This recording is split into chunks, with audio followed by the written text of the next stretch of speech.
Oy, pangit! Saan ka pupunta? Mga aswang ka na naman siguro, no? Ano pa nga ba? Ako, magsitago na tayo at malapit ng dumilim at nandito na ang aswang. Ay, Susan, Lira, tumarito na kayo. Baka kung ano pa ang gawin ng aswang na yan sa inyo. Bakit kasi hindi pa natin yan paalisin, Mang Rico? Oo nga po, Mang Rico. Uyugin na natin yan. Mag-isa lang yan sa bukid, hindi ba? Walang laban yan sa atin. Tumigil nga kayong dalawa. Hindi natin alam kung mag-isa nga lang ba ang aswang na yan at hindi rin natin alam kung gaano yan kalakas. Bali-balita pa namang ang mga aswang na naninirahan dito ay hindi basta-basta. Maging ang mga pumapatay ng aswang noon ay hindi sila kinaya. Paano kung ninuno ng babae nga ng mga yon? Aba, wala nang pumapatay ng mga aswang ngayon dito sa bayan. Naubos na rin sila. May mga berdugong mamamatay aswang naman tayo. Walang-wala ang mga berdugong yan ngayon sa mga mamamatay aswang ng bayang ito noon. Kaya, Lira, tumigil ka at huwag na kayong lumapit sa isang yan. Halina kayo!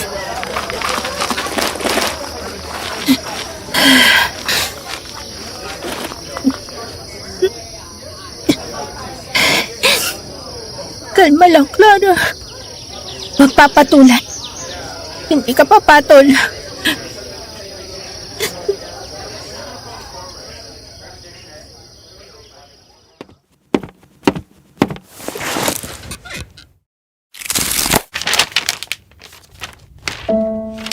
Alas 9 ng gabi ng Biyernes, nang naisipan kong isulat ito. Dear Aswang Diaries and Madam Venus, ako po si Clara, taga San Nicolas. Nang makita ko po ang channel ninyo, naging tagapakinig niyo na po ako. Natutuwa ako sa tuwing nakakarinig ako ng bagong istoryang aswang. Dahil bukod sa takot at kaba, ang dami ko rin pong natututunang aral. Hindi lang pala ako ang may karanasan pagdating sa mga tulad nila. Kaya naman naisipan kong sumulat na rin. Gusto ko ring maghatid ng mensahe sa mga listener at sana may matutunan din sila sa kwento ko. Pinanganak akong hindi normal. Hindi normal dahil hindi pasok ang mukha ko para sa pamantayan ng karamihan. May malaking itim na balat ako sa kalahati ng mukha ko na abot hanggang sa liig ko at tainga.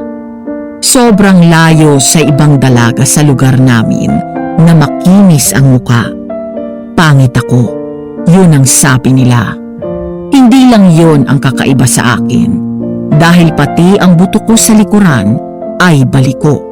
Para akong yukos pero hindi naman kuba. Abnormal daw ako, pangit. Kaya naman, dahil sa kakaiba kong itsura, naging tampulan ako ng tukso na isa raw akong aswang.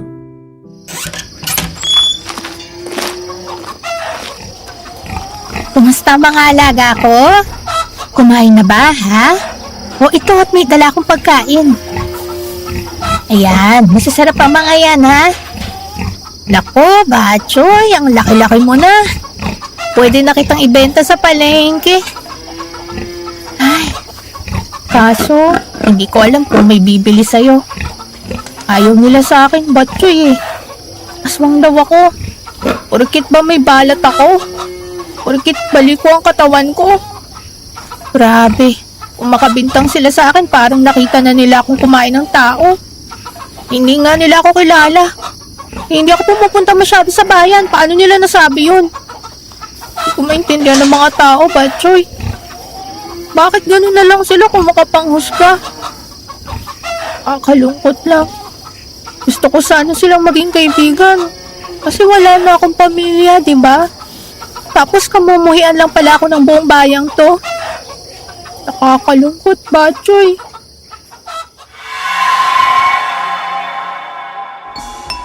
Ulila na ako. Ang kinagisnan kong lola ay namatay noong ako'y 12 taong gulang pa lamang. Kaya sa murang edad ay natuto akong mamuhay mag-isa. Noon pa man, ang tingin sa akin ng mga tao rito ay aswang. Si lola ang nakikipag-away para sa akin sa tuwing tinutukso ako, kaya naman noong namatay siya, Hindi na ako umalis ng bukid para hindi na sila makasalamuha. Kaso minsan ay hindi talaga naiiwasang bumaba dahil kailangan ko ring magbenta ng mga inani kong gulay at mga alagang hayop para may panggastos ako.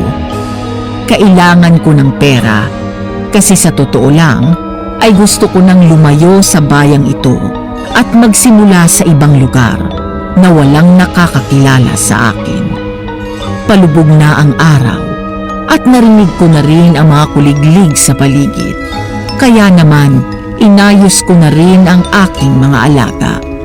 Ipinasok ko sila sa kanilang mga hawla at saka ako pumasok na rin sa aking kubo. Nagsindi ako ng isang lamparilla at saka kumain ng aking hapunan.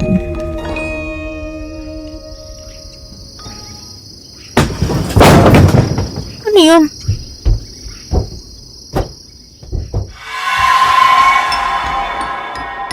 Sanay na ako sa mga hayop sa bukid.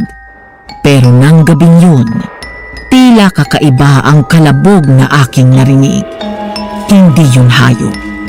Para yung mga paang naglalakad sa aking bubong. Hindi ko lubos maisip kung sino yun at anong ginagawa niya. Yun ang unang beses na naranasan ko yun. Kinabukasan, kinailangan kong pumunta ng bayan para magbenta ng mga inani. Ngunit isang nakakasukang pangyayari ang naabutan ko sa daan.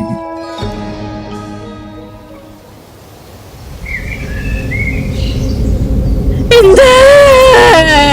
Hindi, Kadyo! Mare, tama na. Tahan na. Diyos ko po, Lira. Anong nangyari kay Kadyo? Mariko, wala na kasama ko. Pinatay siya. Ha? Sinong pumatay? May iba pa bang mamamatay tao rito? Eh di ba, Mare, ilang taon na rin namang hindi pumapatay ang mga aswang.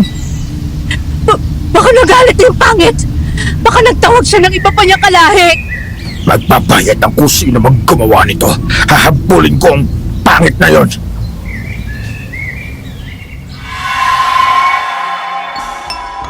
Nagtatago sa mga talahiban para hindi ako makita.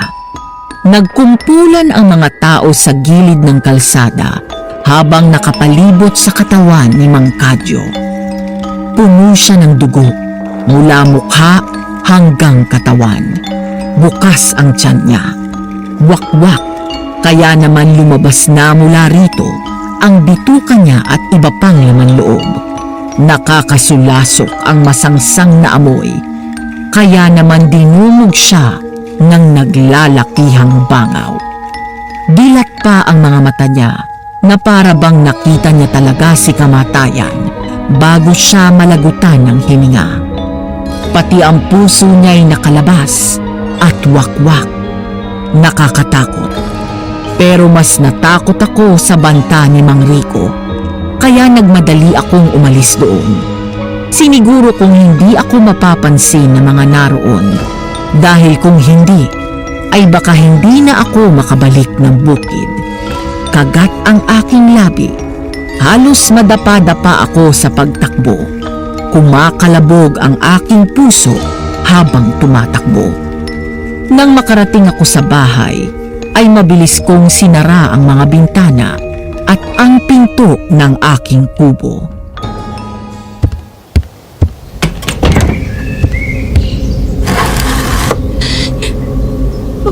Paano na to? Paano kung puntahan nila ako? Paano kung ihugin nila ako? Ah! Sino yan? Sumagot ka! Sino sabi yan?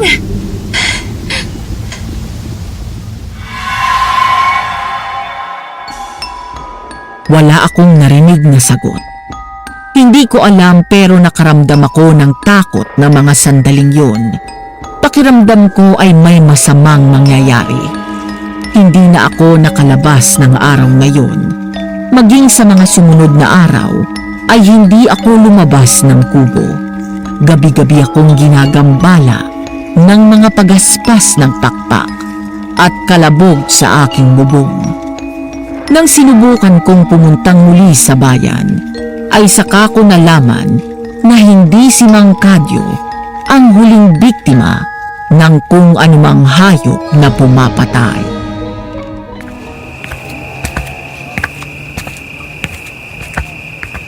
Ilang bata na naman ang nawala.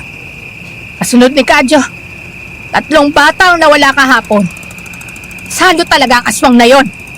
Mare, posible kayang nagtawag nga siya ng mga kalahi? Kasi naman pagkatapos kay paring Kadyo, sunod-sunod yung pagkawala ng mga bata. Tapos may mga hayop din daw na nawawala at kinabukasan nakikita na lang na wakwak ang sikmura. Ay, Diyos ko, Mare, nakakatakot. Kahit isama pa niya ang buong angkan nila ng mga aswang, hindi ako natatakot sa kanya. Pero Mare, hindi natin alam kung kaya ba natin ang mga yon. Ayoko namang mamatay dito, ano?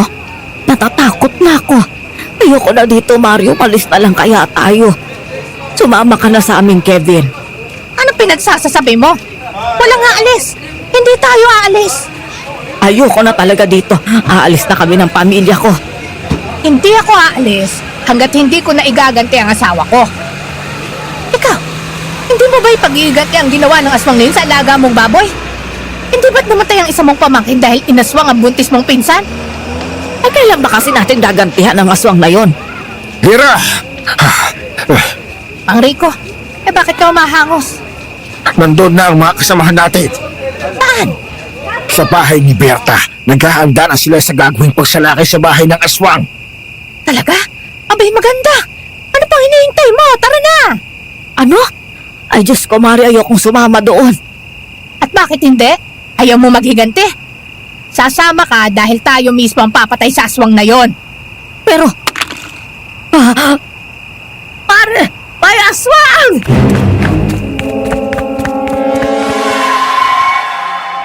Hindi ko na hinintay pang makapag-react si Aling Lira at kumaripas na ako ng takbo. Susan! Puntahan niyo sila, Berta! Hahabulin ko ang aswang! Oo, sige.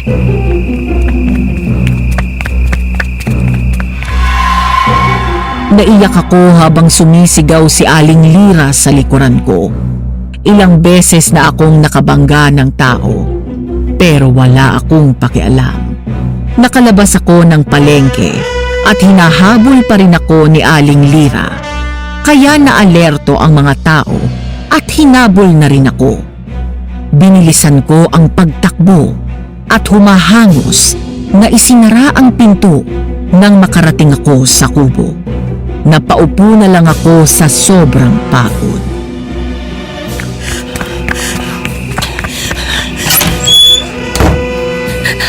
Diyos ko po, ano gagawin ko? Papunta na sila rito. Papatayin nila ako. Lumabas ka riyan, aswang! Pagbabayaran mo ang lahat ng ginawa mo sa bayang ito. Hindi ka na makakalabas ng buhay. Sumuko ka na. Hinding-hindi namin palalagpasin ang ginawa mo. Panginoon, tulungan niyo po ako. Pakiusap. Bilang na lang ang oras mo.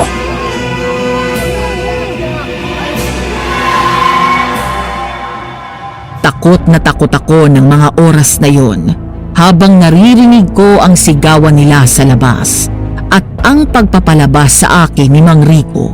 Natutulala na naman ako at hindi alam ang gagawin. Unti-unti akong nawawalan ng pag-asa.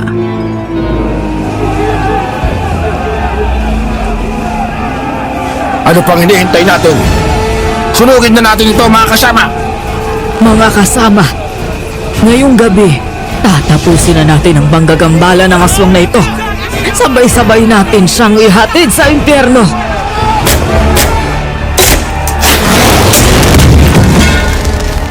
Nakatulala lang ako at tila bumagal ang buong paligid ko nang bumukas ang pinto. Napakurap ako habang nasa harapan ko sila at may dalang mga sulok. Nasa unahan sina Mang Rico at Berta. Hindi man sila tuluyang nakapasok sa kubo, ay nasa may pintuan naman sila. Akmang susugod sa loob si Aling Lira, pero pinigilan siya ni na Berta at Mang Rico. Ano na, Mang Rico? Pasukin na natin yan.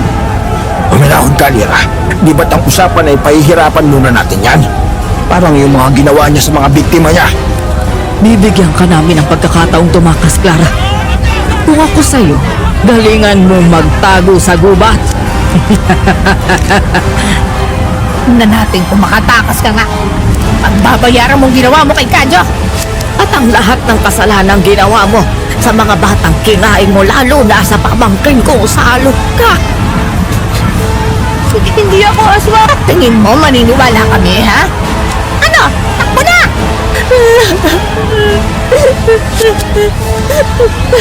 Takbo at tingnan natin kung hanggang saan ang galing mo.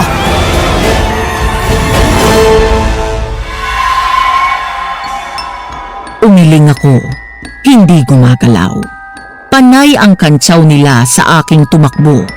Ang ilan ay sinisigawan na sina Aling Berta at Mang Rico. Napatayin na lang ako habang naroon pa ako. Sobrang ingay nila, pero agad din silang natahimik dahil sa isang putok ng baril. Napaiging ako sa gulat.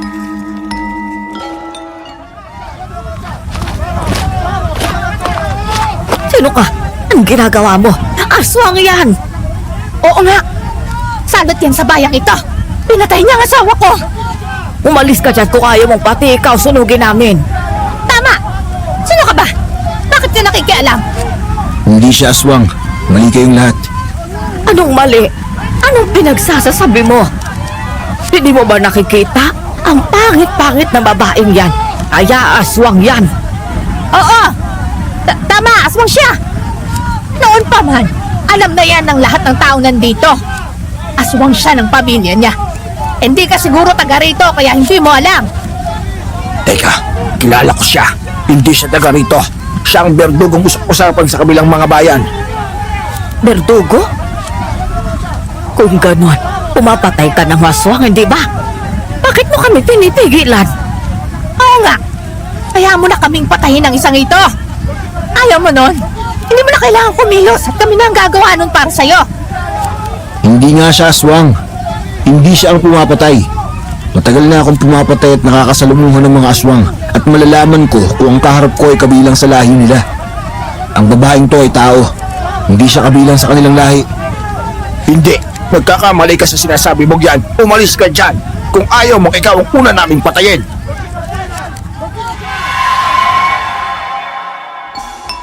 Nahihilo na ako. Hindi ko alam kung ano ang nangyayari. Ang ingay-ingay. Ang gulo-gulo. Napasinghap na lang ako nang biglang may sumabog at nabalot ng usok ang buong paligid. Napaubo ako hanggang sa naramdaman ko ang mga kamay na umaalalay sa akin paalis doon.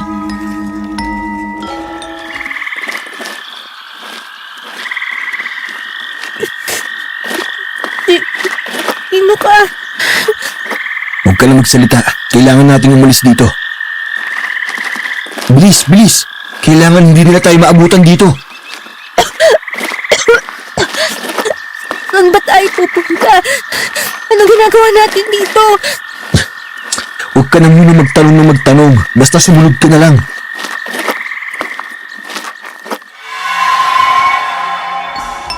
Madilim ang kagubatang tinatahak namin ng lalaking nagligtas sa akin. Hindi ko alam kung paano kami nakatakas sa mga tao. Basta nang mapuno ng usok ang kubo ko, ay hinila niya ako at sabay kaming umalis doon. Lumabas kami sa bintana ng kubo.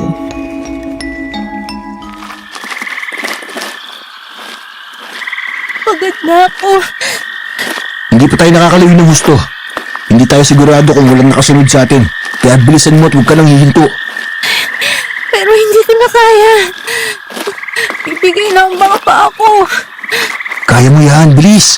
Kumapit ka sa akin para hindi ka maiwan. Pero hindi ko na kaya. Pagod na ako. Ang dami mong reklamo. Ayaw mo bang mabuhay?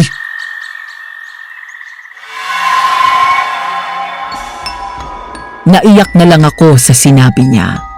Napailing ako at napahinga ng malalim. Pagod man ay nagpatuloy ako. Hawak-hawak niya ang aking kamay. Kaya kahit paano ay nahihila niya ako sa pagtakbo. Hindi ko alam kung gaano kalayo ang tinakbo namin. Nakahinga lang ako ng maluwag. Ng isang kuweba ang aming pinasok.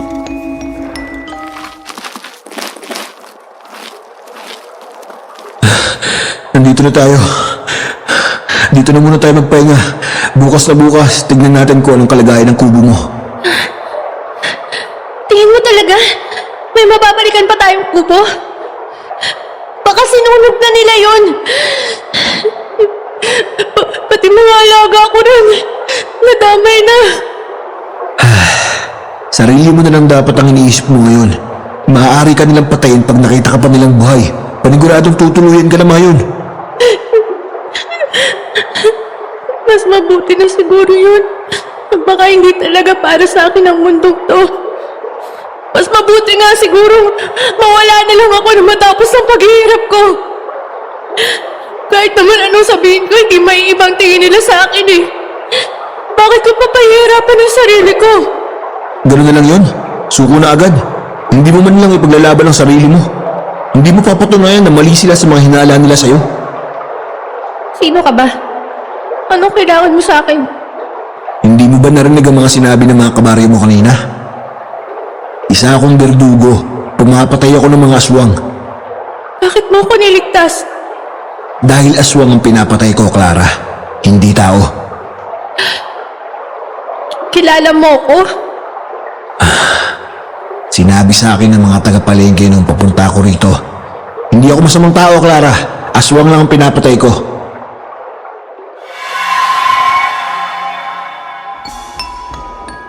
Hindi ako nakapagsalita sa sinabi niya. Seryosong nakatitig siya sa akin na para bang ipinapaabot niyang wala akong dapat na ikatakot sa kanya.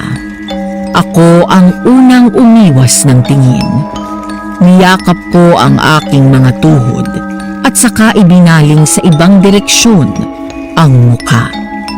Parang sinasaksak ang puso ko pag iniisip ang maaaring mangyari sa mga alaga ko at sa aking kubo.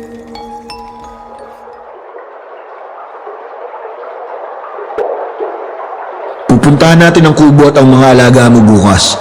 Pero sa ngayon, manatili muna tayo rito. Palipasin muna natin ang galit ng mga tao sa barangay. Susubukan ko makipag-usap sa kanila bukas. Hindi sila maniniwala sa'yo. Hindi nga sila naniwala sa'yo kanina, diba? Mataas ang emosyon nila dahil sa mga nangyayaring patayan at pagkawala ng mga bata at hayop. Marahil ay wala sila sa tamang wisyo kanina at nadala lang ng mga emosyon nila.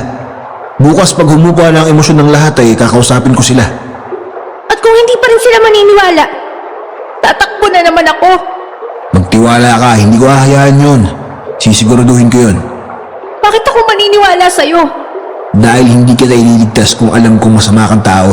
Naniniwala ako sa'yo, Clara. Di ako naniniwala sa'yo. Paano ako makakasigurong hindi mo ako papatayin ngayon? Ngayon lang kita nakita. Na hindi nga kita kilala. Tristan. Tristan ang pangalan ko. Tingnan mo ako, Clara. Nagsasabi ako ng totoo. Wala akong masamang balak sa'yo. Ililigtas kita sa mga tao. Hindi kita pababayaan. Pangako yan. Sige, patunayan mo.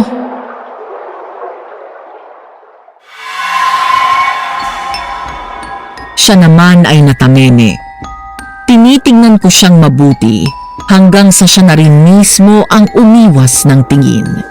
Hindi ko siya kinibo at bumaling na lang din ako sa kabilang direksyon. Mas hinigpitan ko ang aking yakap sa mga tuhod ko bago ipinikit ang aking mga mata. Dala na rin siguro ng pagod kaya nakatulog na rin ako kaagad.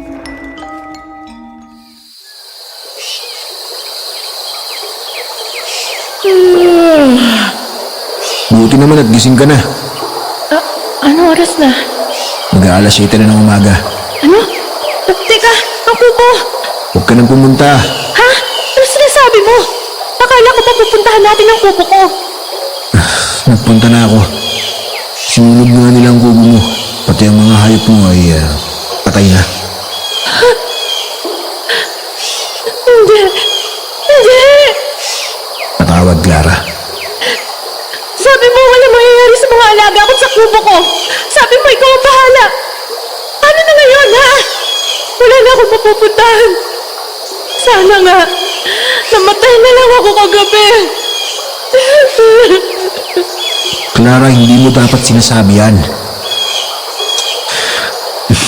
Pasensya na. Pasensya na kung hindi ko matutupad ang pangako ko. Mukhang malaki talaga ang galit nila sa'yo. Mahirap nang baliin ang paniniwala nilang aswang ka, pero susubukan ko pa rin, Clara. Pupunta ako ng bayan at Mapapatay ka lang doon. Hindi mo ba narinig ang sinabi nila kagabi? Hindi sila maniniwala sa'yo. Pinuntaan ka pa nga isasama ka nila sa pagpatay sa akin, di ba?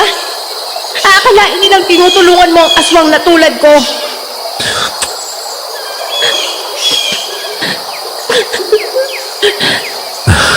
huwag ka nang umiyak. May matutuluyan ka. Tutulungan kita. Di ako sasama sa'yo. At saan ka pupunta? Wala kang pupuntahan. Hayaan mo na akong tulungan ka.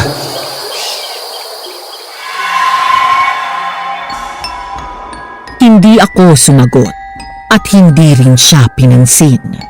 Noong oras na yun, mas maliwanag na at nakita ko na ng maayos ang kanyang muka.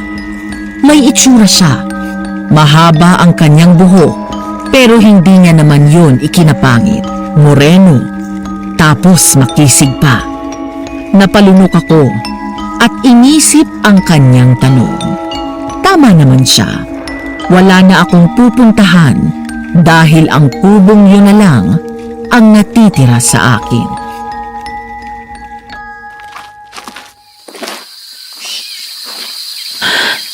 Saan tayo pupunta? May alam akong malapit na kubo sa dulo ng gubat na to, pero kailangan nating dumaan sa gitna ng gubat. Hindi tayo pwedeng dumaan sa bayan. Kaninong kubo yun? Walang nakatira doon. Nakita ko lang yun nung pupunta ako rito sa bayan nyo. May mga nakuha akong prutas dito. Kumain na muna tayo at kung kaya mo na, ialis na tayo.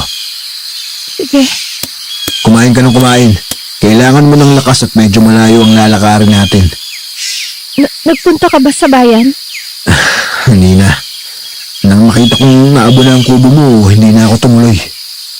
Pakiramdam ko may nagmamasid pa rin sa paligid ng bahay mo, kaya hindi tayo pwedeng magpakampante. Kailangan nating mag-ingat. Teka, sigurado ka bang hindi ka nasundan dito? E paano kung sumunod ang mga yun dito? Naging maingat naman ako pabalik, pero hindi pa rin tayo dapat maging kampante. Kaya tapusin mo na yan at ang makaalis na rin tayo. Mas maaga tayong makakaalis, mas mabuti.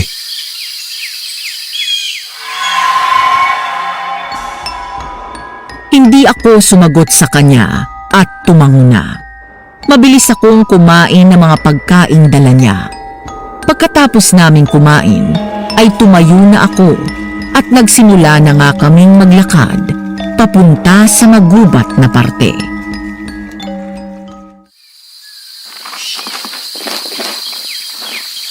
Gaano ba kalayo ang sinasabi mong kubo? Ilang oras na tayo naglalakad, Tristan? Malapit na, bilisan mo. Pero sumasakit na mga paa ko. Kakapahinga lang natin, Clara. Kung puro pahinga ang gagawin natin, baka abutin na tayo ng dilim. Ang malala pa, baka maabutan din tayo ng mga tao. Hindi tayo sigurado kung tumigil na ba sila sa paghahanap sa'yo, no? Oo na. Malapit-lapit na rin naman tayo. Kaya kung maglalakad ka lang sa halip na magre-reklamo ka, panigurado mas maaga tayong makakarating sa kubo.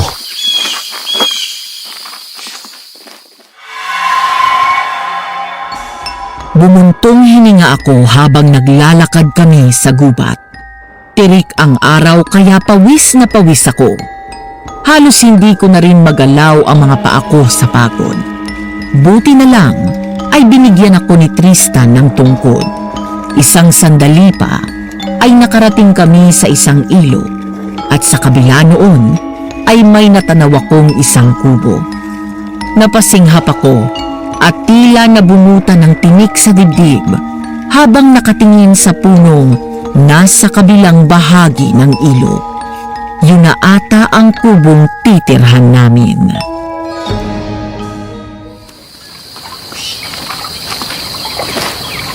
Magilamos ka na dyan. Pwede ka rin uminom. Malinis ang tubig dito kaya pwedeng inumin. Yan na ba ang kubong sinasabi mo? Nandito na ba tayo sa wakas? Yan na nga. Buti naman! Pagtapos mo dyan, sumunod ka na sa akin. Oo.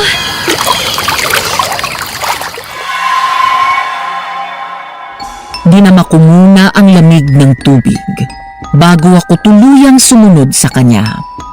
Nagtaka pa ako kasi nang makapasok ako sa kubo ay may mga gamit naman doon. Parang may nakatira at hindi naman abandonado. Maliit lang ang kubo. Sa buong kwarto ay nandun na ang lahat. Pagbukas mo ng pinto, ang bubungad sa iyo agad ay ang kusina, hapagkainan, sala, at ang mismong papag na tutulugan. Nakaupo si Tristan sa kahoy na upuan na parang sala ng kubo, kaya lumapit ako at naupo rin sa kanyang tabi.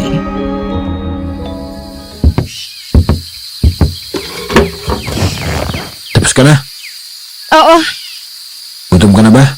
Hindi pa tayo kumakain ulit. Huling kain natin yung kaninang umaga pa. Sa totoo lang, medyo gutom na nga ako eh. Sige, diyan ka muna. Kukuha ko ng mga kain natin. Saan? Kabisado mo bang lugar na to?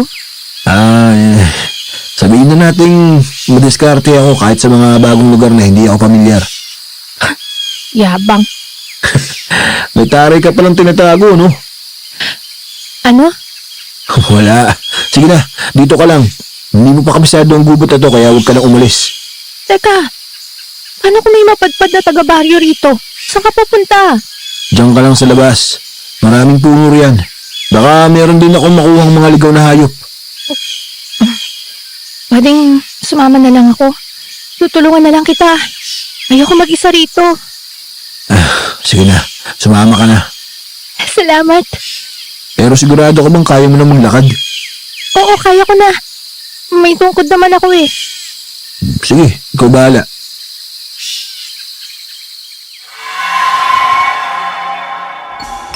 Para akong nakahinga ng maluwag dahil pinasama ako ni Tristan.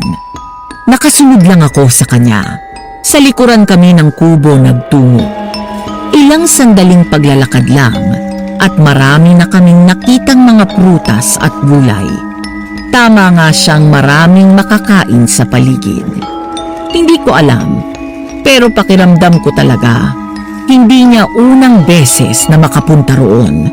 Para kasing sanay na sanay siya.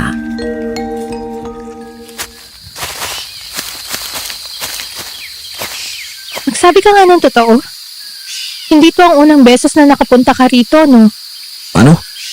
Parang alam mo ng lahat ng pasikot-sikot sa lugar na to eh. Imposibleng hindi itong unang beses mong pumunta rito. Sinabi ko na sa'yo, madiskarte ako. Tsaka, mabilis ako maging pamilyar sa mga bagay-bagay. Saan ka ba talaga galing?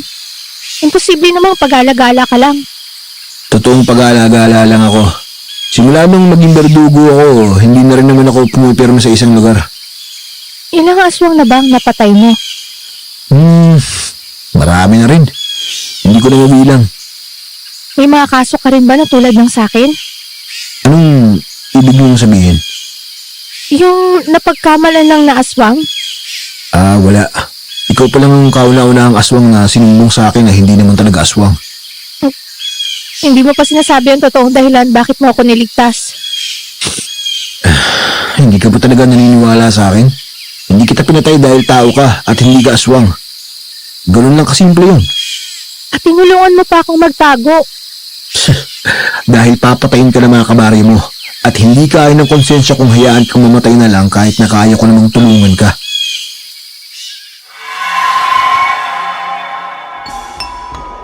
Tinitignan ko ng maigi si Tristan. Pinag-aaralan ang reaksyon ng kanyang muka. Nahinto rin tuloy siya sa pangunguha ng mga bunga at napatitig din sa akin. Nakatitig kami sa mga mata ng isa't isa na para bang Nagpapaligsahan kami kung sino ang unang magbibitiw ng tingin ang siyang matatalo. Bumuntong hininga siya at napatitig na lang sa kawalan.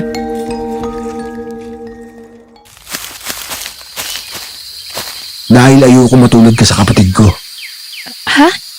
Ano nangyari sa kapatid mo? Tulad mo, kakaiba rin siya. May kapansanan kasi siya. At tulad mo nakaranas din siya ng diskriminasyon. Pinagkamalan din siya masamang tao dahil lang sa kapansanan niya. Naging mahina ang kapatid ko, Clara. Hindi niya kinaya ang pangapi ng mga tao sa kanya kaya siya mismo ang tumapos ng paghihirap niya. Ano? Hindi ko siya naisalba sa kinasadlakan niya, Clara. At yun ang bagay na pinagsisihan ko noon pa man. Kung may babalik ko lang ang panahon yun, sisiguraduhin kong hindi mararamdaman ng kapatid kong mag-isa siya at na hindi siya dapat makinig sa kung anong sinasabi ng mga tao, lalo na't hindi naman totoo yung mga yun.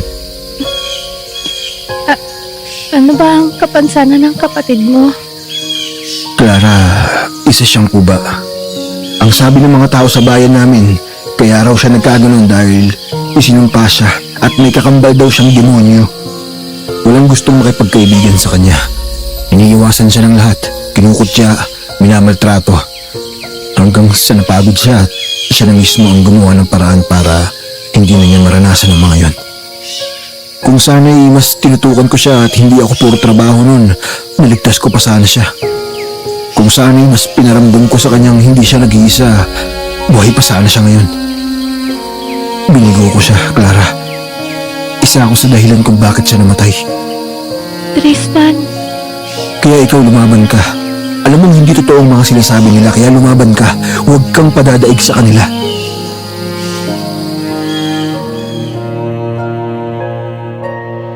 Nag-init ang mga sulok ng mata ko habang tinitignan si Tristan na kumukuha ng prutas. Hindi na ako nagsalita at wala rin naman akong sasabihin. Lumapit ako sa kanya at tinulungan na lang siyang kumuha ng makakain namin. Tahimik lang kami hanggang sa makabalik ng kubo. Tristan, Bakit? okay ka lang ba talaga? Ayos lang ako. Bakit ba? Wala. Bigla ka kasing nanahimik. Kumain ka na lang. Ikaw rin. Dumidilim na. Magsara tayo ng pinto at ng mga bintana. Sige na, ako na magliligpit nito mga pinagkainan natin. Sige, ikaw ang bahala.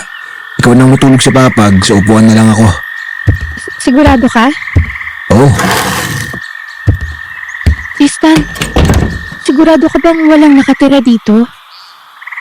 Baka paalisin tayo. wala. Magtiwala ka. Pero di ba sabi mo nakita mo lang to nung papunta ka ng bayan? Bakit? Shh! Narinig mo yun? Oo. Ano yun, Tristan?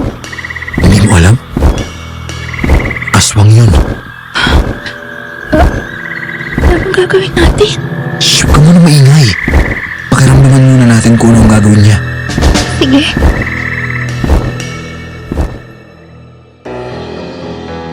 Grabe ang kabako ng mga panahong yun. Ang mga tunog ay katulad noong mga narinig ko sa kubo bago natagpuang patay si Mang Kadyo at ang buntis na pinsan ni Aling Susan. Pero hindi kagaya noon na mabilis lang ding nawala. Parang wala yatang balak umalis ang kung sino mang nasa bubong. Nagpapabalik-balik ang mga yapak nito. Tapos ay may parang pumapagaspas na pakpak.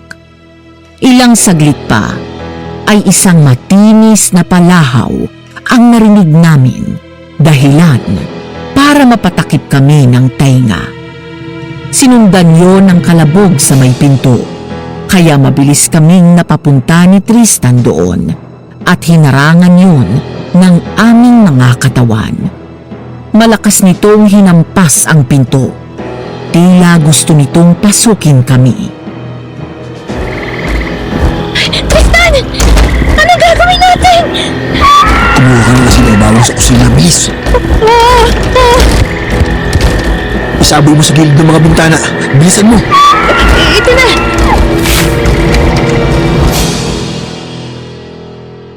Pilit kong hindi pinapansin ang mga kalampag at sigaw ng aswang sa labas.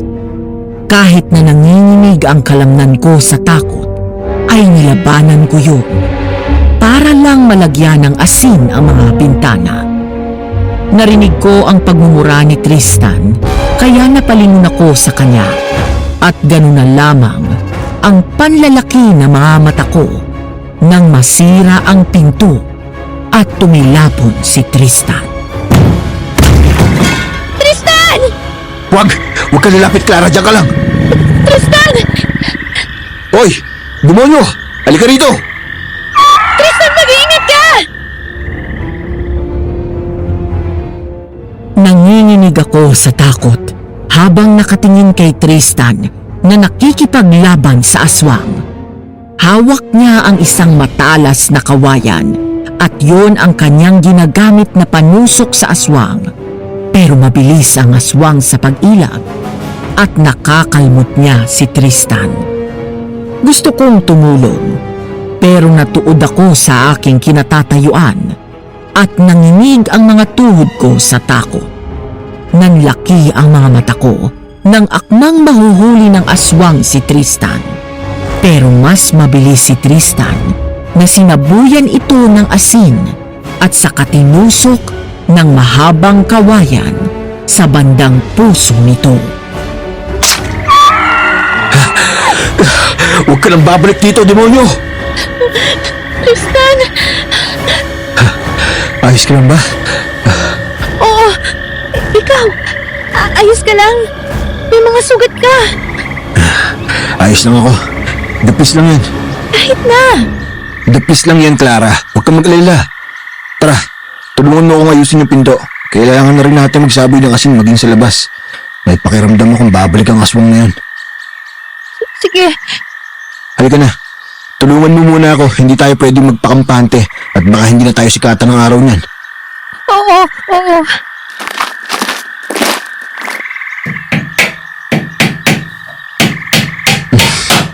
Ayos na to. Tingin ko naman nalagyan na natin ng lahat ng kailangan lagyan. Ayos na to sa ngayon, Clara. O sige. O siya, magpahinga na tayo. Kailangan natin ng lakas para bukas at may energy tayo. Nananatili ba talaga tayo rito? Paano kung balikan tayo ng aswang na yun? Eh kaya nga natin sinabuyan ng buong bahay, Clara.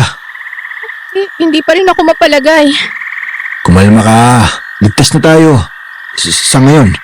Kaya magpahinga na tayo. Yung mga sugat mo, gagamutin ko muna. Ayos lang ako. Simpleng galos lang ang mga ito. Sanay naman na ako dyan. Matulog ka na at magpahinga.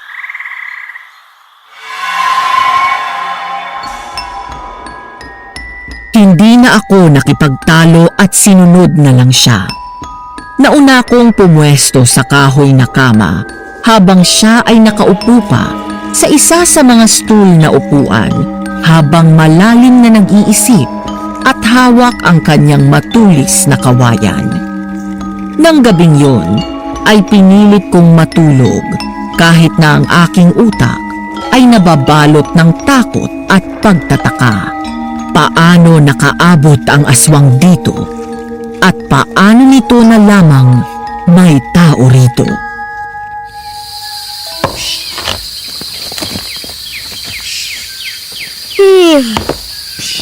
Magandang umaga. Oh, gising ka na pala. May pagkain dun sa mesa. Mag-ain ka na lang ng iyo. Tapos ka na kumain? Oo, kanina pa. Ang aga mo naman yata nagising. Tapos nagsisiba ka na agad ng panggatong? Ayos lang ako. Kumain ka na ron. Sige.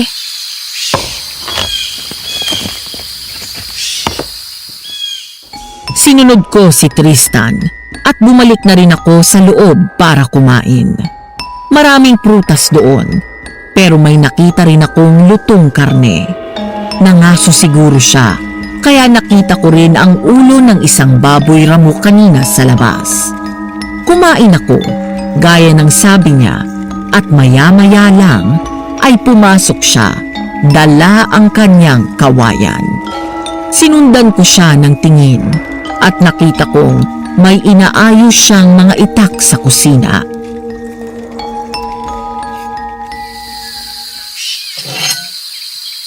Para saan yan, Tristan? Para sa aswang. Tingin mo babalik yun mamayang gabi? Hindi kaya mas mabuti kung umalis na lang tayo rito? Iba kasi ang pakiramdam ko eh. Ang dami ko ring tanong sa isipan gaya ng paano niya tayo natuntun. Kasi diba, nasa gitna na to ng gubat. Tapos nag-iisa lang ang bahay na to rito. Imposibleng nagkataon lang na napadaan siya rito kasi bakit naman siya mapapadpad dito? Hindi naman to tinitirhan ng mga tao. Dapat ang focus niya ay ang bayan lang, di ba? Lalo na kung gusto niya mambiktima. Anong ibig mong sabihin? Sa totoo lang, hindi ko rin sigurado pero posible kayang alam niyang nandito tayo at talagang tayong punteriya niya. At bakit tayo pupunteriyahin ng aswang? Kasi ikaw, pumapatay ka ng aswang. Tapos, tinutulungan mo ako.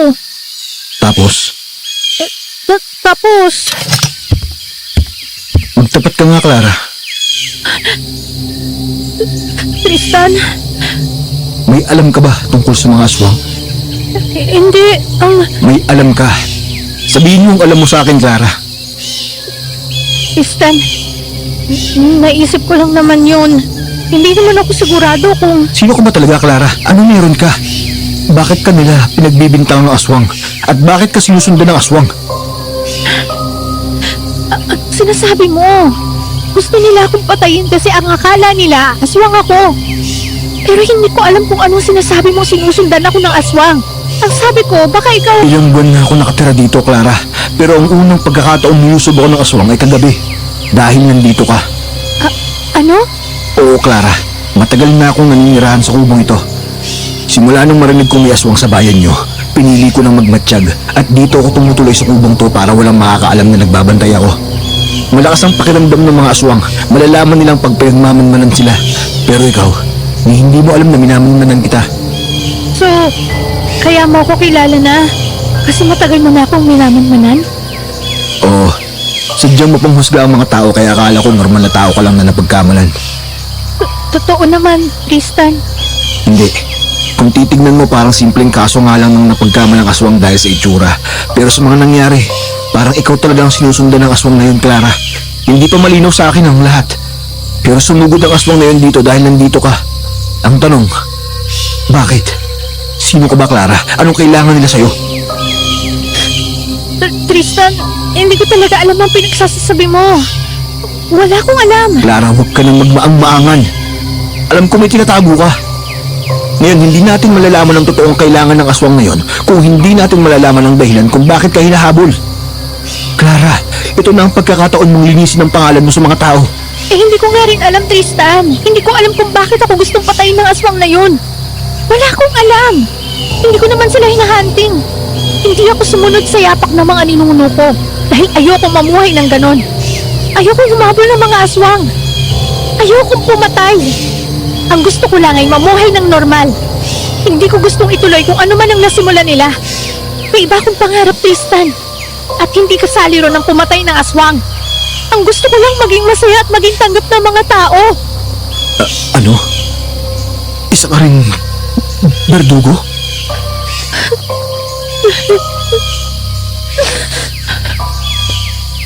Hindi kami berdugo. Hindi berdugo ang tawag sa amin. Pero baka parang ganun na rin. Hindi ko alam, Tristan. Basta mga ninuno namin ang mga sinaunang tagapatay ng aswang. Mula kami sa lahi ng mga manggagamot. Ang aking lolo't lola ay namuhay na kalaban ng iba't ibang aswang mula sa iba't ibang lugar. Walang aswang na nakatungtong sa bayang pinoprotektahan ng aking mga ninuno. Kinatatakutan sila, maging ng mga aswang na matataas ang ranggo. Marami na silang mga napatay pero marami ring nakatakas. Lalo na ang mga aswang na matataas ang ranggo. Mahirap silang patayin, lalo na't malalakas sila at ilang siglo na ring nabubuhay. Ang ibang aswang na hindi nagapi ng aking mga ninuno at hindi nakatakas ay kanilang itinulong. Kulong? Paano kulong? Isang ritual ang ginawa ng aking mga ninuno para mabaon sila sa libingan at hindi na makaalis doon. Hindi sila patay. Pero dahil sa orasyong inilagay ng aming mga ninuno, ay hindi rin sila makaalis doon. Sa paraang yun, napanatiling ng mga ninuno namin na mapayapa ang bayang ito. Ikaw yun. Ano? Ako ang ano?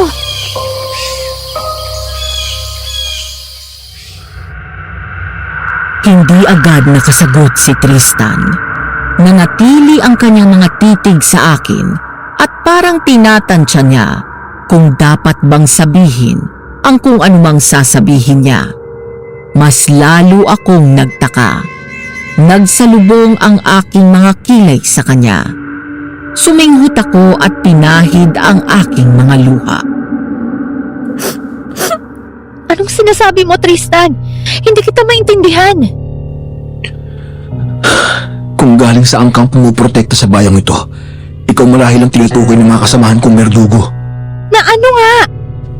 Ikaw ang huling makakatalo sa mga malalakas na aswang. Baka kaya gusto ka nilang patayin. Hindi basta-basta natatalo ng mga berdugo ang mga malalakas na aswang na ilang taon nang namuhay. Pero may angkan ng mga manggagamot na pumapatay ng aswang noon ang may kakayahang magkulong ng mga malalakas na aswang para hindi na sila makasakit. Takot sila sa'yo, kaya gusto ka nilang patayin. Teka, alam mo ang tungkol sa angka namin? Usap-usapan ang angkan nyo sa mga berdugo. Nang marinig kong may aswang sa bayang ito, nanaliksik ako ng kahit anong tungkol sa bayan nyo. Doon ko nalaman ang tungkol sa mga ninuno mo na siyang protektor ng bayang to mula sa mga aswang. Kaya ang sabi-sabi ay naubos na raw ang lahi nyo. Hindi ko alam na buhay ka pa pala at na ikaw ang huling taong makakatalo sa mga malalakas na aswang. Nung kaming dalawa na lang ni Lolang natira, sinigurado niyang hindi malalaman ng iba kung saang lahi kami galing. Nung makulong nilang mga aswang, ipinangako nilang mananahimik muna sila hanggat hindi ako nasasanay na pumatay ng aswang. Kaso, hindi na ako nasanay ni Lola. Namatay siya at wala akong ibang pagpipilian kundi ang mamuhay mag-isa. Ayokong ituloy kung ano man ang nasimula nila, kaya kinalimutan ko na rin yun. Wala na naman kasi mga aswang, kaya ano pa bang silbi, di ba? Pero mukhang alam nilang buhay ka, Clara. At kung alam nilang ikaw lang ang makakatalo sa kanila, maaaring setup na ang lahat ng ito. Paano kung ano? Paano kung pakala ng aswang na yun ang planong pagpatay ng mga kabaryo sa'yo? Paano kung ang aswang ang dahilan kung bakit pinaghihinalaan kang aswang? Yun ang pinakamadaling paraan para mapatay ka ng aswang na hindi malalaman ng mga tao ang panganib na kasama nila. Gusto ka nilang patayin para wala nang makakalaban sa kanila. Pero bakit hindi noon? Bakit kailangan nilang isetap ka? Kasi hindi ako lumalabas ng kubo. At ilag ako sa tao. Sinubukan nila akong puntahan sa kubo. Yung mga yapak sa bubong at mga pagaspas. Sinubukan nila akong patayin, Tristan. Pero hindi sila makapasok. Ano? Bakit? Ang kubo. Naalala ko may ginagawa si Lola noong tuwing hapon. Parang orasyon. Tapos may mga ikinabit siya sa loob ng kubo. Sabi niya, poprotektahan ako ng mga yun. Baka yun ang dahilan. Pero di ba pinuntahan ka nila sa kubo nung maabutan kita? Pero hindi sila pumasok. Hindi nila ako papatayin agad noon, Tristan. Gusto nila akong tumakbo palabas. Sabi nila, pahihirapan nila ako. Tumakas daw ako at sila nga habol sa akin. Pero hindi yun natuloy. Kasi dumating ka. Kaya sinundan tayo rito kagabi. Teka, may aswang sa mga tao rito? Maaari. At hindi lang basta aswang. Isang malakas na aswang. Teka, hindi ba marunong kang kumilatis kung aswang ang isang tao? Kung may nagpapanggap na aswang, bakit hindi mo agad nakilala? May mga aswang na magaling magtago ng pagkakakilanlan lalo na yung ilang siglo nang nabubuhay. Ang mga ganong kalakas na aswang may kakaibang ginagawa para hindi matukoy ng mga berdugong tulad namin. Anong ginagawa nila? Maaaring may kakaiba silang langis na pinapahid sa katawan para maikubli ang pagkakakilanlan nila. O maaaring may kakaiba silang orasyon na sinasambit. Kung ganun, malakas na aswang nga ang nagpapanggap na isa sa mga tao. Anong gagawin natin? Paano natin malalaman kung tama nga mga hinala natin? Kailangan nating bumalik sa bayan. Kailangan din malaman natin kung ilan sila. Tingin mo marami sila? Clara, ikaw na mismo ang nagsabing ang ibang aswang ay kung hindi nakulong o namatay, ay nakatakas. Anong malay natin kung nagkalat lang sila sa ibang lugar at ngayon ay nagtipon muli para sa planong to? Maaring maraming aswang ang nagpapanggap ng mga tao. Pero paano nga natin malalaman kung sino-sino? At Tristan, hindi tayo basta-basta makakabalik sa bayan. Papatayin tayo ng mga tao. Hindi rin natin pwede basta-bastang sabihin sa kanila ang ating mga hinala. Lalo na kung hindi pa naman natin kilala ang mga aswang. Baka gamiting daan ng mga aswang yun para tuluyan tayong mapatay. Walang mamamatay, Clara. Hindi ka mamamatay. Pero paano kung... Hindi ako papayag. Hindi ka mamamatay, Clara. Sisiguraduhin ko yan. Tuturuan kitang makipaglaban. Tuturuan kitang pumatay ng aswang. Ano? Ikaw ang gusto nila. Papatayin ka nila kahit anong mangyari, Clara. Kailangan kaya mong protektahan ang sarili mo para pagbalik natin ng bayan, hindi ka na nakaasa sa akin. Hindi sa lahat ng oras mapoprotektahan kita, kaya kailangan mong matutong lumaban. Pero Tristan, hindi tayo pwedeng magsayaw ng oras. Alam ko. Pero kahit na ang pinakamadaling pakikipaglaban lang muna, ang mga simpleng pangontra na dapat mong malaman at gamitin. Isa pa, kailangan na rin natin umalis dito. Paniguradong babalikan nila tayo. Hindi tayo pwedeng abutan ng gabi rito. Saan tayo pupunta? Hindi tayo pwedeng lumayo. Kung totoo man ang ating mga hinala, nanganganib ang mga taga-baryo. Kailangan natin silang iligtas, Tristan. Alam ko, huwag kang mag-alala. Maliligtas natin sila. Sa ngayon, kailangan muna natin ng plano at kailangan natin kahit paano ay maprotektahan mo ang sarili mo. Maganda ka na at nang makaalis na rin tayo dito.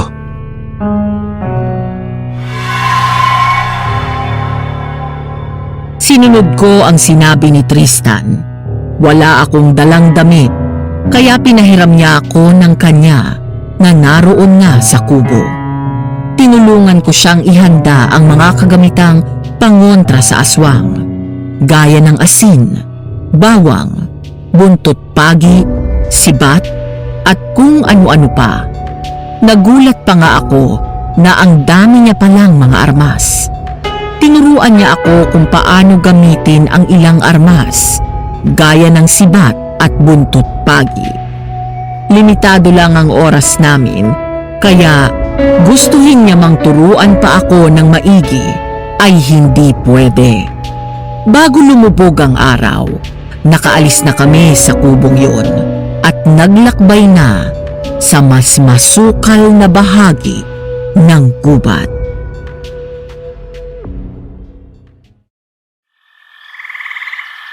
Handa ka na? Sa totoo lang, hindi. Saan ba tayo pupunta? Kailan natin pupuntahan ng mga taga-baryo? Ipagpabukas muna natin, Clara. Hindi natin alam kung anong nag-aabang sa atin doon, lalo na ngayong alam nating namatsagan tayo ng aswang. Sige, Clara, hinto. Tristan. Nasundan yata tayo. Shh! Dahan-dahan lang. Malapit na tayo sa kuweba. Diba? Susundan din tayo ron. Shh! Alam ko. Huwag kang mag-alala. Hinanda ko na yung sakaling may mga aswang na mapapadpad. May tagong lugar ang kuwebang hindi madaling mapasok ng aswang. Kailangan lang nating makarating doon nang hindi napapansin at hindi nahuhuli. Dahan-dahan lang. Oo.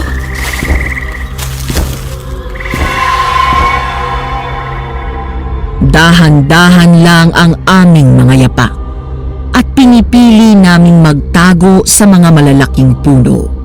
Pero tila nasa itaas lang namin ang aswang at parang nararamdaman na malapit lang kami, kaya mas lalo akong kinakabahan. Hawak ni Tristan ang aking kamay, habang hawak ko naman ang iba pang mga armas na pangontra na dala namin. Saglit kaming natigilan nang biglang tumahimik ang paligid at tila nawala ang aswang sa itaas. Wala na yata. Hindi pa rin tayo dapat pakampante. Inilibot namin ang paningin sa buong paligid.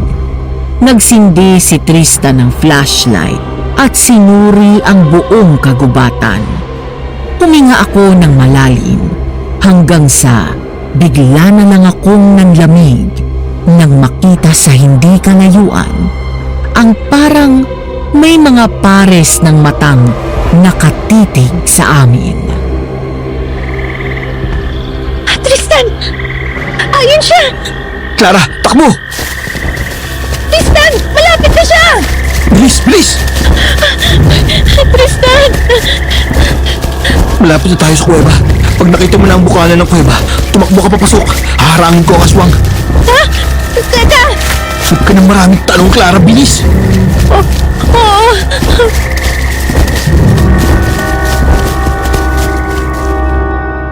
Sinunod ko ang sinabi ni Tristan.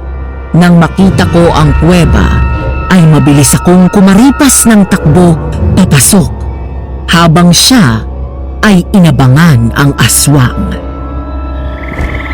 Mamatay ka ng demonyo, ah! Tristan! Sabuyan mo na kasing, Clara! Itong sayo! Tignan natin kung mabuhay ka pa. Napasinghap ako nang matusok ni Tristan ang bandang tiyan ng aswang. Sinabuyan ko ulit ito ng asin bago ito hinataw ni Tristan ng buntot pagi. Naghuhumiyaw ito sa sakit. Ilang beses niya itong hinampas ng buntot pagi bago niya ito tinigilan. Bumagsak ang aswang at walang sinayang na sandali si Tristan. Kinuha niya ang dala naming mga asin, bawang at kalamansi at ibinudbud yun sa aswang hanggang sa nangisay na ito at nawalan ng malay. Halos mahigit ko ang aking hininga habang nakatitig dito. Natulala ako at nabalik lang sa wisyo nang lumapit si Tristan at hinawakan ang aking magkabilang pisngi. Tapusin natin to bukas, Clara. Paniguradong malalaman nilang napatay natin ang isang to. Ayoko na ng ganito, Tristan. Nakakapagod tumakas ng tumakas. Kaya nga tatapusin na natin to bukas. Paano? Paano kung malalaki sila? Paano kung marami sila? Tayong dalawa laban sa kanila. Hindi ko pa nga alam ang ginagawa sa pakikipaglaban, Tristan. Shh! Kaya natin to. Kakayanin natin to. Tristan!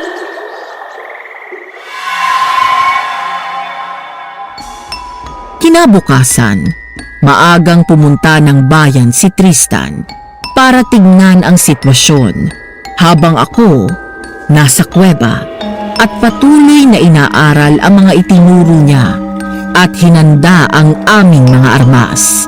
Hapon na nang makabalik si Tristan.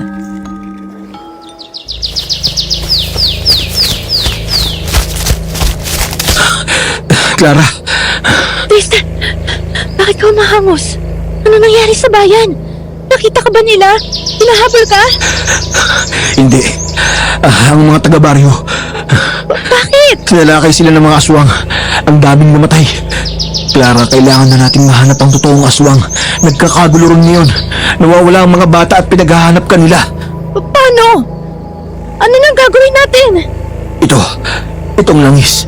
Ito ang gagamitin natin para matukoy ang aswang. Kumukulo ito kapag may malapit na aswang. Espesyal ang langis na ito para sa mga aswang na hindi basta-basta nasusuri sa tingin lang. Ito ang magiging susi natin para matukoy kung sino nga ba sa mga taga-baryo o nagpapanggap lang. Tristan! Kaya ba natin to nang tayo lang? Paano kung... Kailangan natin kayanin. Kailangan natin malinis ang pangalan mo para mapatay natin ang totoong aswang at mailigtas natin ang buong bayan. Wala kaming sinayang na oras ni Tristan. Umalis kami ng kuweba dala ang aming mga armas. Pinasuot niya ako ng balabal para hindi ako agad makilala.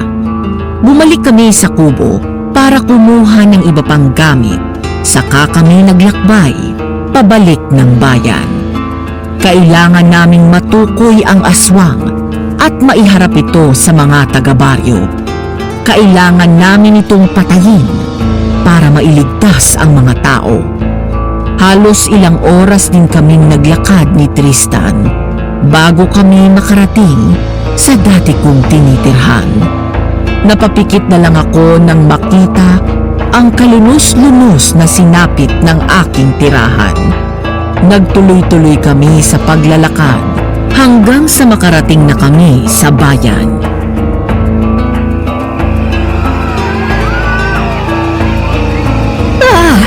Walang yayang aswang yan.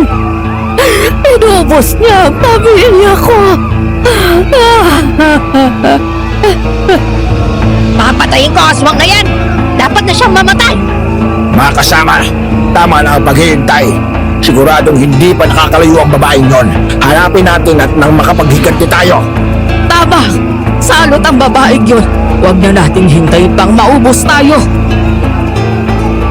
Clara, Bakit?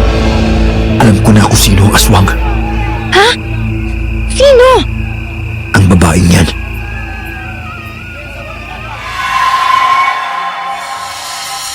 Napatingin ako sa kanyang ininuso at ganun na lang ang panlalaki ng aking mga mata.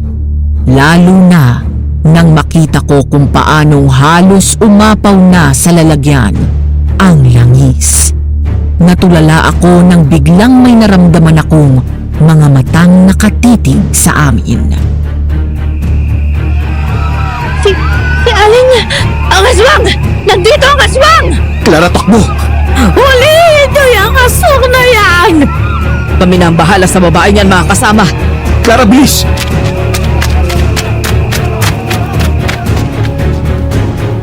Nablangko ang aking utak at kung hindi pa ako hinila ni Tristan ay natulala na ako roon. Nakabuntot sa amin ang mga kasamahan ni Aling Berta habang mabilis ang pagtakbo namin pabalik sa masukal na gubat. Bilis, Clara! Tristan! Tama bang hinala ko? Oo, Clara. Mukhang natagpuan na natin ang ating hinahanap. Ang dami nila! Patay ka sa amin ngayon. Mga kasama, Clara! Pumalahaw ako ng iyak nang biglang may dumamba kay Tristan, dahilan para matumba siya at tumalsik ang langis na kanina pa kumukulo. Nanlaki ang aking mga matang nilingon sina Aling Berta at Mang Rico. Kasama nila ang 3 pang mga kabaryo namin na ni minsan ay hindi ko naisip na aswang. Hawak ng isa si Tristan na noon ay nakaluhod sa lupa. Nanginig ang buong kamay ko habang hinihigpitan ang hawak sa bawang at asin. Kumusta ka, Clara? Ikaw ang aswang! Kaya pala kating-katik ang ipapatay ako! Bakit? Dahil takot kang baka tuluyan na kayo mawala sa mundo, ha? Hindi ko kasalanan kung utu-utu sila. At anong pinagsasasabi mo? Kami takot sa'yo? Masyado ka namang bilib sa sarili mo, iha. bata, kayang-kaya ka namin paslang agad kung kukustuhin namin. Kaso kailangan ka pa namin sa plano. Ano? Anong plano? Oh? Hindi mo alam? Ang alin? Napaka-inosente mo pala talaga. Wala ka pang alam. Anong pinagsasabi mo? Clara. Hindi mo ba talaga alam ang papel mo sa buhay naming mga aswang? Anong... O siya, sige. Bago namin kunin ang dugo mo, sasabihin ko, ikaw, Clara, ang bubuhay sa aming lahi. Mali ka. Hindi kami takot sa'yo dahil ikaw ang huling lahi ng mga manggagamot na mamamatay aswang. Niwala ka sa kalingkingan namin. Kaya lang, ang buhay mong dugo ang bubuhay sa mga kasamahan naming inilibing ng mga ninuno mo.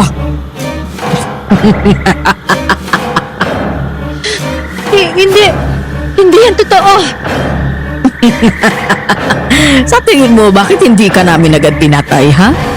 Bakit gusto ka namin tumakbo habang hinahabol ka namin?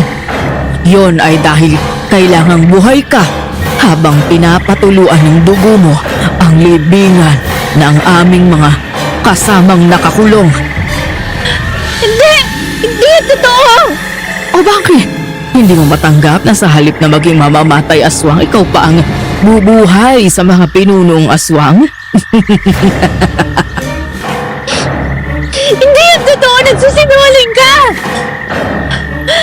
Nagsasabi siya ng totoo, Clara. Sa tingin mo, bakit ka may balat sa mukha gayong ang mga magulang mo ay magaganda ang lahi?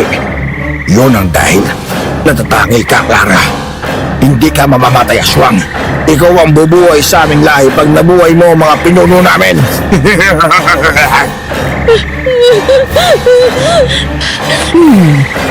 Bakit hindi tayo magkaroon ng kasunduan, Clara? Hindi ako makikipagkasundo sa mga halimaw! Halimaw ka rin! Halimaw ang tingin ng mga tao sa'yo. Pero Clara, may paraan para mawala yan. Magiging maganda ka na. Ano? Pag nabuhay ang mga pinuno namin, mawawala ang sumpang yan sa'yo, Clara. Magiging maganda ka. Hindi ba't gusto mong matanggap ng mga tao? Pag ipinaubaya mo sa amin ang dugo mo, mawawala ang sumpang yan sa'yo. Huwag kang maniwala, Clara. Hindi yan totoo. Mamamatay ka kapag... Tristan! Itiwan niyo siya! Bibitawan namin kapag pumayag ka sa gusto namin, Clara. Hindi. Huwag mo akong isipin. Kaya kong sarili ko. Huwag kang maniwala, Clara. Maganda ka. Hindi mo kailangan magbago. Kung hindi nila makita ang kagandahan mo, problema na nila yun. Tristan! Pero hindi ba gusto mo ng payapang buhay? Hindi ka mapapayapa hanggat hindi ka nila tanggap, Clara. Alam mong hindi totoo yan, Clara.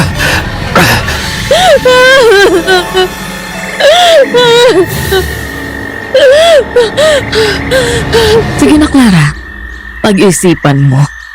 Pareho tayo makikinabang dito.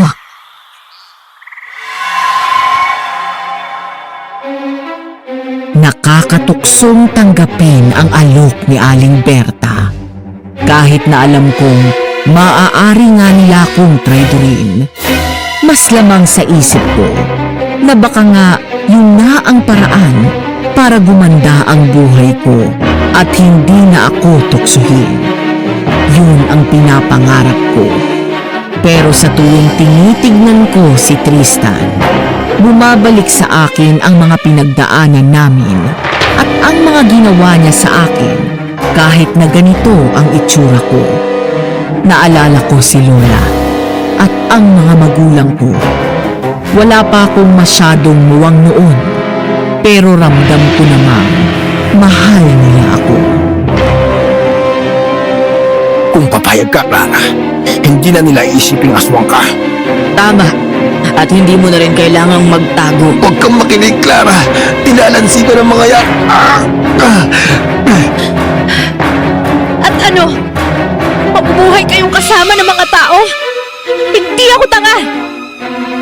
Sa tingin nyo, maniniwala akong magiging payapa ang lahat pag binuhay ko mga pinuno nyo? Ano mangyayari sa mga tao, ha?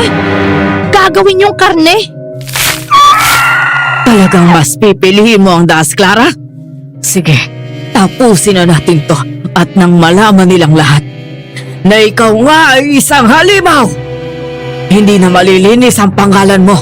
Tatanghalin pa kaming bayani dahil pinatay ka namin.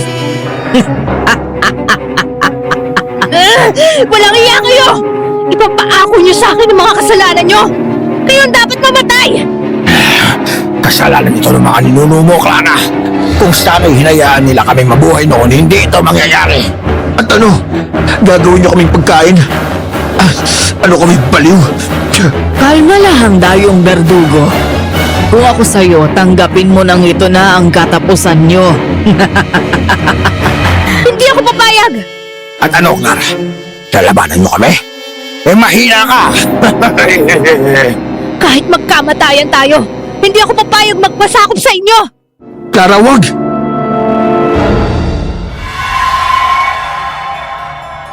Sinaboy kong muli ang natitirang asin kina Aling Berta at Mang Rico. Hindi nila inasahan kaya natamaan sila at nangisay sa sakit pero agad ding nakabawi. Umatras ako at hinanda ang matulis kong kawayan. Nakawala na si Tristan sa hawak ng aswang at kasalukuyang nilalabanan ang tatlong kasama ni na Aling Berta. Agad naman niya itong napatumba kaya bumaling si Mang Rico sa kanya. Walang hiya ka. Hindi pa kita napapatawad sa ginawa mo sa aking anak. At hindi pa rin kita napapatawad sa mga taong napatay nyo. Amin ka na ngayon, Clara. Hindi ako papayag! Akmang susugod si Aling Berta pero nasalag ko siya gamit ang kawayang hawak ko. Kinuha ko ang buntot pagi sa bag na dala ko at hinampas yun sa kanya. Galit na umungol siya. Naabot ako ng kanyang kalmot pero nasabuyan ko siya ng asin. Narinig ko rin ang pagsigaw ni Mang Rico. Bahagyang nawala ang atensyon ni Aling Berta kaya nahampas ko ulit siya ng buntot pagi. Rico! Itong sa'yo! Magbabayad kayo sa ginawa niyo kay Rico!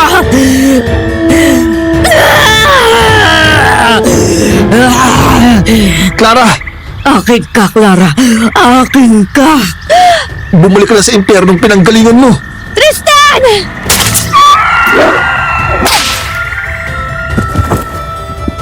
Bumagsak sa lupa si Aling Berta nang tusukin siya ni Tristan ng kawayan sa likod.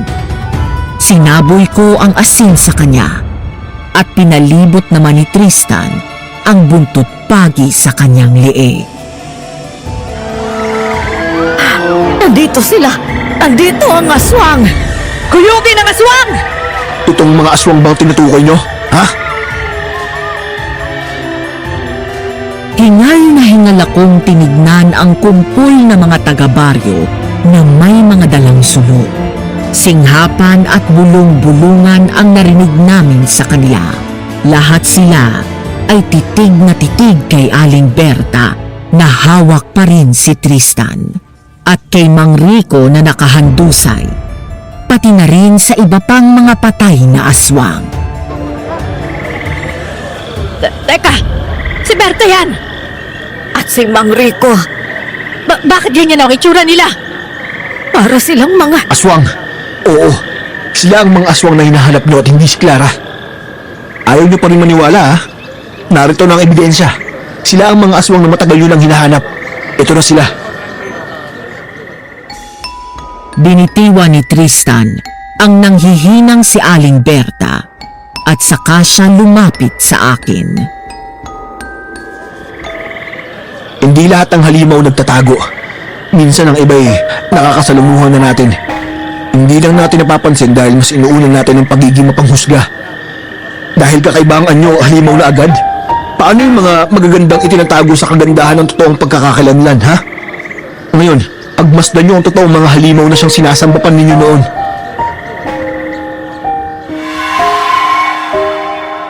Napalunok ako at tumingin kay Tristan. Habol niya pa rin ang hininga nang tignan ako. Naramdaman ko ang mabilis na pagtibok ng aking puso nang sinapu niya ang aking pisngi. Tristan! Tapos na, Clara. Tapos na ang kalbaryo mo. Pwede ka lang mamuhay gaya ng gusto mo. Pwede na tayong mamuhay ng tahimik. Tayo? Anong ibig mo sabihin? Sumama ka sa akin. Ilalayo kita rito. Mamumuhay tayong magkasama at payapa. Poprotektahan kita. Pahalagahan at mamahalin. Tristan, Hindi ka na mag-iisa, Clara. Nandito na ako. hindi ka ba natatakot sa akin? Bakit ako matatakot sa'yo? Walang nakakatakot sa'yo, Clara. Pero... Huwag mong isipin ang sinasabi nila. Espesyal ka. Napakabuti ng puso mo. Yun ang importante. Ang panlabas na anyo, kumukulubot, tumatanda. Pero ang kabutihan ng puso, nananatili habang buhay.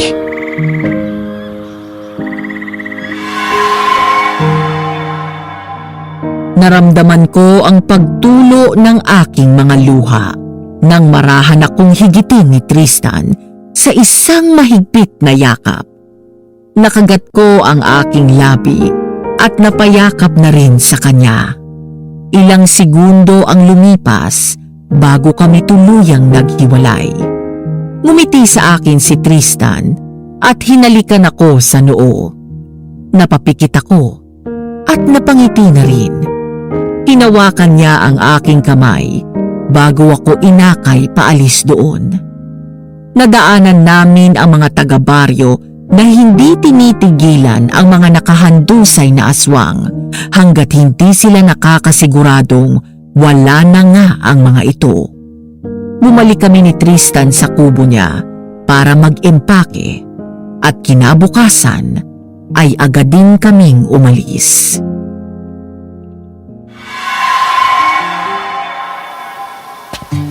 Saan na tayo nito? Nangingibang bayan na tayo. Palagi ka namang nangingibang bayan. Magiging ganun ka na rin kasi dadalhin kita kahit saan ako magpunta. Kailangan ko na yata talagang masanay. Clara, Nahinto kami ni Tristan sa paglalakad at mabilis na nawala ang aking ngiti nang biglang humarang sa amin ang mga taga-baryo na pinangungunahan ni na Aling Lira at Aling Susan. Naramdaman ko ang paghapit sa akin ni Tristan. Anong kailangan niyo sa kanya? Sadali lang ito, Tristan. Nais lang naming humingi ng tawad kay Clara. oo, Clara, patawad. Patawad sa lahat ng aming pambibintang. Patawad kung naging mapanghusga kami sa'yo. Patawad at salamat na rin. Kasi tinalo niyo yung totoong mga aswang. Pasensya na talaga. Oo nga, pasensya na. Ayos na po yun. Pinapatawad ko na po kayong lahat. Lahat naman tayo ay nagkakamali. Mag-iingat po kayong lahat dito. Salamat, Clara. Oo nga, salamat ng marami't mag-iingat kayo.